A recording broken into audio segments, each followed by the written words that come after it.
ये वंदे मातरम देश का वो गीत है, रविंद्रनाथ टैगोर साहब ने जब ये गाया था, ये देश में उन क्रांतिकारियों का गीत है जिन्होंने जो इस देश को प्यार करते थे। और अगर बीजेपी, मुझे नहीं लगता है कि ठीक है, इसका 150 साल हुआ आज इस गाने को, इस वंदे मातरम को, अच्छी बात है, मुबारक बात है, लेकिन इसको हिंदू और मुसलमान में नहीं बांटना चाहिए।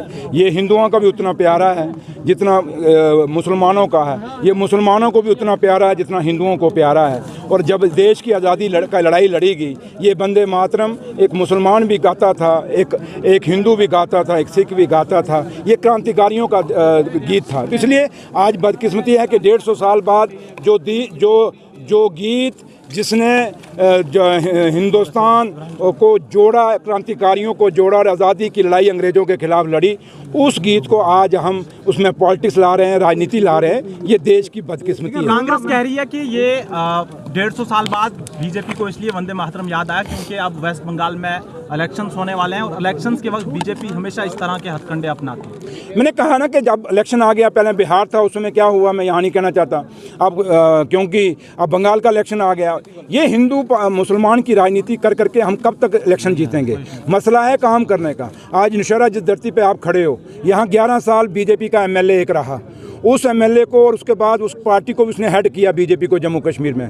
और देखें ये लोगों का जुनून क्या है, क्योंकि एक बंदा भी कह रहा है उसने कोई काम किया, लेकिन सुरेंद्र चौधरी के लिए अभी 1 साल हुआ है। एक आदमी के पास 11 साल रहे, वो कुछ नहीं कर सका, और 1 साल वो आदमी है जिसको 1 साल मिला और उसने कितना काम किया। और ये बोर्ड आपके बोल रहे हैं, और अभी भी अभी इसमें पीएमजे की सड़कें मैंने नहीं लिखी हैं, और दूसरा अभी कहीं दूसरे डिपार्टमेंट्स की मैंने ये नहीं लिखी हैं। ये खाली मैंने, आपने देखा बिजली के 3-4 स्टेशन हमारे रिसीविंग आए हैं। तो इसलिए बहुत काम हमने इस 1 साल में किया। और आप लगाएं, अगर हमारी यही मेरी माँ वैष्णो देवी ने कृपा रखी और अगर यही हमारा सब कुछ ठीक रहा तो बाकी 4 साल में कितने काम होंगे। इसलिए सुरेंद्र चौधरी का नाम है तरक्की, चाहे वो खाली नौशहरा में नहीं, आपने जम्मू में भी देखा जो चीज़ें, जो काम बंद थे हमने वो चलाए, कश्मीर में भी देखा जो काम बंद थे वो हमने चलाए। इसलिए ये मेरे लीडर और मेरे कायद जम्मू कश्मीर के चीफ मिनिस्टर जनाब उमर अब्दुल्ला साहब की हिदायत है हमें कि हमें वो काम भी चलाने हैं जो बीजेपी के और पीडीपी के टाइम में बंद थे, जो एलजी के टाइम में बंद थे,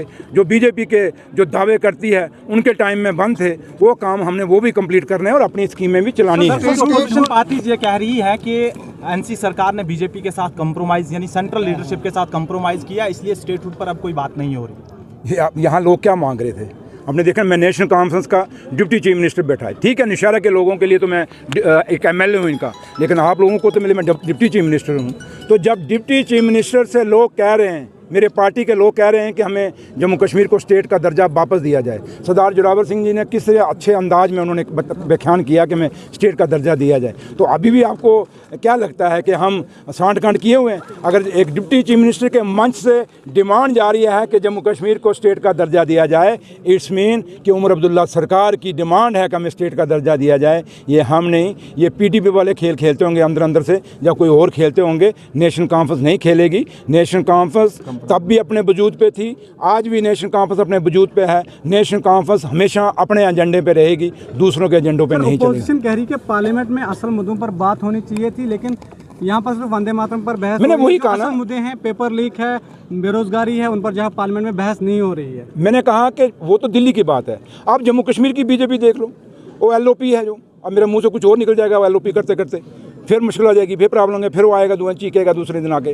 तो मैं आपको ये कहता हूँ कि एलओपी के बयान सुनो, दूसरे लीडर उनके जो भी वहाँ बोलते हैं, या उनकी जो ऑफिशियल प्रेस कॉन्फ्रेंस आती हैं बीजेपी के लोगों के, कहीं वो बेरोजगार बच्चों के रोजगार की बात करते हैं, कहीं वो स्टेट के दर्जे की बात करते हैं, कहते हैं जब हालात ठीक हो। यार चुनी हुई सरकार आई है, कौन सा हालात चाहिए आपको? इसलिए कभी भी आप डेवलपमेंट पे बात करते हैं, कभी भी वो बोलते हैं, आपके सामने मैं परगवाल गया, मैं अखनूर गया, परगवाल इंद्रपत्नी ब्रिज आपके सामने सालों 10-11 साल हो गए वो ब्रिज कंप्लीट नहीं हुआ। बीजेपी के मुंह से सुनते हो कभी? ऐसे कितनी सड़कें, कितनी कॉलेजेस, यूनिवर्सिटीज़, आज जम्मू कश्मीर में कितना ड्रग्स आ गया है। क्या बीजेपी के मुंह से किसी भी उनके लीडर से, फिर एलओपी से आप सुनते हैं कोई मुंह से उसके कहीं ड्रग्स पे बोलता है? आप कभी एलओपी के मुंह से सुनते हैं कि भाई जितनी भी वहाँ पे काम हो रहे हैं, प्रोजेक्ट्स लगे हैं, किस बांसवाड़ के अंदर बिजली प्रोजेक्ट लगे हैं, उसमें आम लोगों को नौकरी क्यों नहीं मिलती, वहाँ के लोकल को क्यों नहीं मिलती, किसी एक के कहने पे क्यों मिलती है? वहाँ माइनिंग अगर सप्लाई जाती है तो किसी एक लीडर के कहने पे क्यों जाती है? कभी आपने बीजेपी के लीडरों को पूछा कि कभी उन्होंने बोला कि क्यों जाती है? मैं तो कहता हूँ, तो बीजेपी के लीडर इन मुद्दों पे क्यों नहीं बोलते? कब से माता मचेल का जो रोड है कब से शुरू हुआ था, आज तक माता मचेल का रोड कंप्लीट नहीं हुआ, और क्योंकि वो ठेकेदार में बीजेपी का है, और वो अगर वो जो बीजेपी का एलओपी खिता चिनाब वैली से, उसके बावजूद भी वो रोड वहाँ नहीं पहुँचा। ऐसी कितनी सड़कें हैं जो अभी तक नहीं पहुँची हैं, खिता चिनाब वैली के अंदर जो काम नहीं हुए हैं। तो इसलिए मैं एक ही बात कहूँगा कि बीजेपी के लोगों को बेरोजगारी से कोई, अभी मैं आपको बताऊँ, कल शायद आपको आया भी है, किसी ने लिखा भी है, मैंने 3600 पोस्टें पीडब्ल्यूडी डिपार्टमेंट की रेफ़र की हैं सर्विस सिलेक्शन बोर्ड को, जहाँ कहते थे जी पोस्टें मैंने खुद की हैं। अगर आपको आया मेरे ऑफिस में आ जाना, मैंने खुद फाइल साइन की है जो सर्विस सिलेक्शन बोर्ड को रेफ़र हुई हैं, जिसमें सिविल जेई के 176 हैं मेरे ख्याल, मैकेनिकल जेई के 120 हैं, और ड्राफ्ट्समैन हैं, सुपरवाइज़र हैं। आज पीडीपी के अंदर, पीडब्ल्यूडी के अंदर स्टाफ ही नहीं है, घर सुपरवाइज़र नहीं है, काम को सुपरवाइज करना मुश्किल। एमटीएस, खाली एमटीएस जो पोस्ट है पीडब्ल्यूडी चढ़ गई, पीडब्ल्यूडी के अभी भी मैंने 2800 पोस्टें एमटीएस की जो हैं पीडब्ल्यूडी डिपार्टमेंट की रेफ़र की हैं सर्विस सिलेक्शन बोर्ड को। ये कितनी बड़ी चीज़ें हैं, अगर मैंने अकेले में इतनी की हैं तो पूरी सरकार की कितनी हुई। और एक दिन ऑनरेबल सीएम साहब, मेरे लीडर, आपको बताएंगे कि हमने कितनी पोस्टें एक साल में, चाहे वो पीडब्ल्यूडी है, चाहे वो पावर डिपार्टमेंट है, चाहे एजुकेशन डिपार्टमेंट है, चाहे फॉरेस्ट है, जो भी डिपार्टमेंट हम जिस उमर अब्दुल्ला सरकार जिस पे चल रही है, हम बताएंगे कितनी पोस्टें हमने रेफ़र कर दी हैं। इसलिए आज देखें मास्टरों की कितनी कमी आ रही है, इन्होंने पोस्टें ही फ्रीज की हुई हैं। क्या जो मास्टरों की पोस्टें फ्रीज हुई हैं, रिक्रूटमेंट एजुकेशन डिपार्टमेंट में फ्रीज हुई है, क्या कभी बीजेपी के लीडरों को बोलते देखा है? ये सवाल उनसे पूछिए। वो हमेशा आपको हिंदू मुसलमान उल्टी सीधी बातों पे, उमर अब्दुल्ला ने क्या किया, कहाँ गए, ये किया। आपने देखो एक मेरा मीम बनाया हुआ 12 सिलेंडरों पे, भाई अगर चलाना तो मेरा पूरा सेंटेंस चलाओ। पूरा सेंटेंस ये है कि हमें 5 साल के लिए हमें सरकार में चुना गया है, और जो वादे किए थे 5 साल के लिए किए हैं। 5 साल जब कंप्लीट होंगे, ये सिलेंडर भी हो जाएंगे, ये बिजली भी हो जाएगी, बेरोजगारी का भी होगा।